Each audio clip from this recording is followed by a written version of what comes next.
పిఠాపురం నియోజకవర్గంలో ఏ పార్టీ రూలింగ్లోకి వస్తుంది అనుకుంటున్నారు? పిఠాపురం నియోజకవర్గం ప్రస్తుతానికి ఇప్పుడున్న సిచ్యువేషన్ పెట్టి పవన్ కళ్యాణ్ గారు అని అందరి నోటే ఉంటున్నాం. పవన్ కళ్యాణ్ గారు వస్తారని మా నమ్మకం కూడా. అందరూ వైఎస్ఆర్సీపీని నెగ్గుతుంది అంటున్నారు. గత ప్రభుత్వం బాగా అభివృద్ధి చేసింది అంటున్నారు. దాని మీద మీ అభిప్రాయం ఏంటి?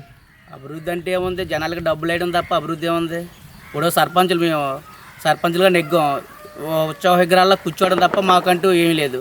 ఒకప్పుడు సర్పంచ్ అంటే చెక్ పవర్ ఉండి, రాష్ట్రపతి తర్వాత చెక్ పవర్ ఉన్నది ఏకైక వ్యక్తి సర్పంచ్. అలాంటి సర్పంచ్ని మూల కూర్చోబెట్టి వాళ్ళకు డైరెక్ట్గా బటన్ నొక్కని చేసామని చెప్పడం తప్ప ఒక ఊర్లో సర్పంచ్ కూడా అసలు సర్పంచ్ కూడా విలువే లేదు. వాలంటీర్కి ఉన్న విలువ కూడా సర్పంచ్కి లేదు. ఇప్పుడు 100% పవన్ కళ్యాణ్ నెగ్గుతారు అనుకుంటున్నారు? 100%. ఎందుకంటే పవన్ కళ్యాణ్ అనే వ్యక్తిని ఒక్కసారి గెలిపించుకుంటే, అంటే అందరికీ చాలామందికి ఓటేసాం, పవన్ కళ్యాణ్కి ఒక అవకాశం ఇచ్చి చూద్దాం. ఇప్పుడు గతంలో జగన్మోహన్ రెడ్డి గారు కూడా ఒక అవకాశం అంటే చూశారు. అలాగే ప్రజలు ఇప్పుడు కూడా పవన్ కళ్యాణ్ గారికి ఒక అవకాశం ఇచ్చి చూద్దాం. మన పిఠాపురం నియోజకవర్గం అభివృద్ధి చెందుద్దని ఒక నమ్మకం ఉంది. ఎందుకంటే ఒక రాష్ట్ర నాయకుడు, పార్టీ అధ్యక్షుడు వచ్చి ఇక్కడ పోటీ చేస్తానని చాలా గర్వంగా కూడా ఉంది. ఎందుకంటే అందరి ఫోకస్ కూడా ఇక్కడ ఉంటుంది. ఎంతమంది కలిసి వచ్చి ఎంతమంది నియోజకవర్గ ఇన్ఛార్జీలు వేసినా సరే పవన్ కళ్యాణ్ గారికి అయితే 100% ప్రజల నుంచి పూర్తి మద్దతు ఉందని మేము అనుకుంటున్నాం. ప్రతి పల్లెటూరు కూడా కుల మత భేదాలు లేకుండా చేయడానికి సిద్ధంగా ఉన్నారు.